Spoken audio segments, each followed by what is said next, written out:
What sort of pitfalls or mistakes do you see people making often in, when you're practicing those first few interviews with them? Sure. Oof, there's quite a few. Top three. um, Top three. In any management role, so L6 and above, most of the times I hear we and not I, which is a great indicator of a leader, right? They're inclusive, they're bringing the team forward, they're giving credit to everyone, but the team is not interviewing.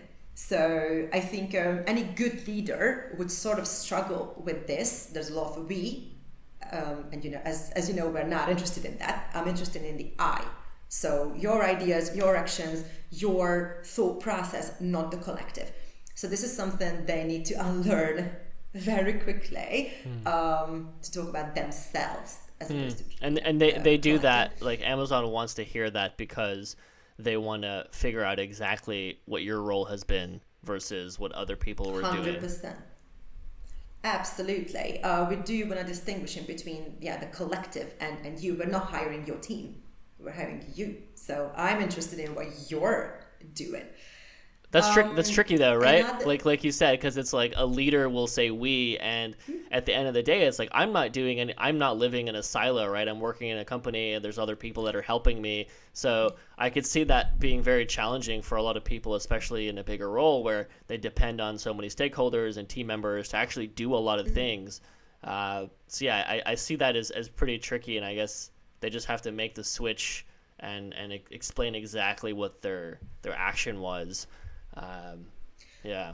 exactly. It is challenging. And again, like I say, it's a great sign of a leader. That's what a leader does, not in this situation.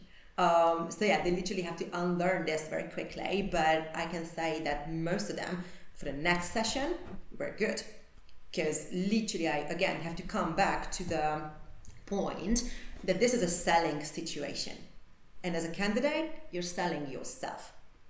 If that's not going to happen, you're just not going to get this job. So Yeah. I'll learn it, and I'll learn it quickly. But usually they're able to do so. Also, what I'm saying in these circumstances is that you need to go a little higher.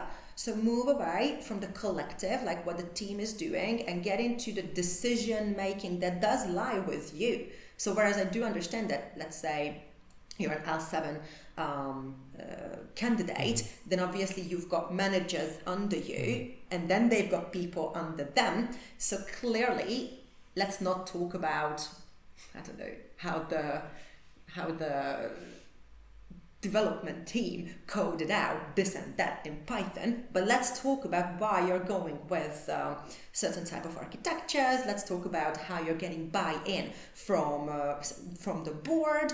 Let's talk about higher level stuff that is really credit to you. So I think that's my sort of thought process around it, trying to go a level higher so that we can move away from crediting the team, Got it. which is again a good thing. Do credit your team, just not in an interview constantly. Got it. Yeah, that's very clear. That's super insightful because I've had that question before, and yeah, I think other companies actually do it differently. I don't know if I think Google and Apple actually might not care about that as much. So it's definitely in some ways particular to Amazon. So yeah, that's good to know. What other sort of things do you see people doing in these practice rounds? Yeah, I see it's very uncomfortable for almost everyone to talk about the critical feedback question and to talk about the failure story question. So, and I always ask these because one of these two will come up 99% of your interview. So How does it come I do up? think these are quite. Like, how does it, like, what do they say? Like, what do they ask exactly? Yeah, just tell me about a time when you received a critical feedback. It was on my interview actually at Amazon, and I couldn't answer it. Yeah, it was funny, but my mindset is just different, and I didn't know it would come up, and I don't know. Although I did prepare, I didn't have a coach, and I just didn't really know what to say here because I don't really, not because I'm perfect at my job, but because I don't really take things as like critical. Do you know what I mean? If someone is constructive, I'm really happy they then told that to me because I'm like, okay, great, I can improve on this next time, and I don't really take it as critical, if that makes sense. So yeah, I didn't prepare for this, and it was a little uncomfortable. And of course, at an interview, you don't wanna you wanna put your best foot forward, right? You don't wanna state out your shortcomings. But this question is not designed to do that at all. It's not asking you, oh, tell me about your 5 biggest flaws, because that's where I stand up from an interview. Like, you clearly don't know how to interview people. But this is really, we all get criticized in our jobs. We just want to see that you admitted your shortcoming, you took responsibility, and you changed your behavior. That's all, really. So then clients tend to struggle with this, and also with the failure question, which is usually either tell me about your biggest failure or tell me about a time when you couldn't meet a commitment. So then what they do is present a success in disguise. This is the most common stuff that I have seen. So then they would present a story that goes bad, bad, bad, bad, amazing. I don't really want to hear that on an interview. And of course they're doing this because they want to sort of soften the blow, which I get, of course, but it's not what this question is designed for. So then we just need to, again, unlearn this and, craft a real failure story.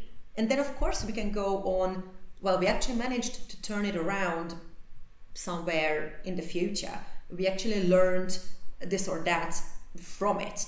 We actually could pivot to this or that direction.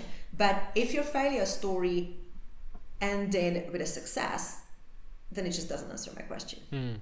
Right. So what you're saying is that when Amazon is asking for a time when you received critical feedback or you had a failure, they really want something, I guess you could say, a little bit juicy that really had a big impact. And it was actually a very tangible failure that you were able to see and even measure, potentially like financially or in terms of your team or someone leaving, whatever it might be.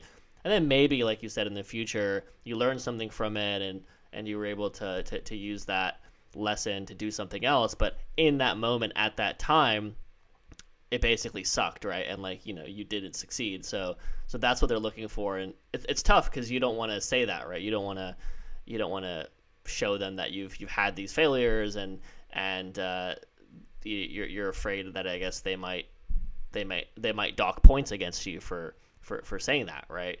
But you're saying that's Absolutely. not what they want. They want to hear it.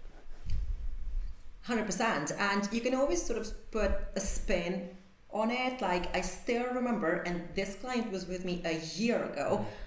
Since then they've been even promoted at Amazon. But basically their failure story was, I think, one of the best I've heard so far, which was basically they had a whole IT system crashing, and it was like the weekend and whatever, so they had to act very quickly to turn this thing around. So they tried to make some shortcuts to reinstate the system, and then basically just turned around and they were laughing, saying, yeah, and then things just got much worse. And it was just so funny how they tried to soften the blow in a sense, but they had a whole system of 1,000 or 2,000 headcount company crashing around them. And at the same, so it did fail, but they tried to I don't know, take a sort of cheerful Mm-hmm. angle on it. And of course, then we got into, okay, what did you learn from it? Mm-hmm. What could you have done differently? What do you think was the point where it really, really, really got wrong and went wrong? So I think there's a lot of elements to it that can make it very memorable, but I do want to hear it failed. Yeah. And not succeeded. And at the critical feedback, I don't want to hear a compliment in disguise either. Got it. Yeah. So that was a really good example, because I think it was obviously a really big problem. You know, the whole IT system crashes, and I'm sure, yeah, it was really negative. But then the way that they described it is, you're saying, is they did it in a good way, because they sort of showed that they're not afraid of that failure, right? And like, these things happen. There was maybe even a little bit of a sense of humor there, which is okay to have. Exactly. I think humor is a great thing to have on an interview.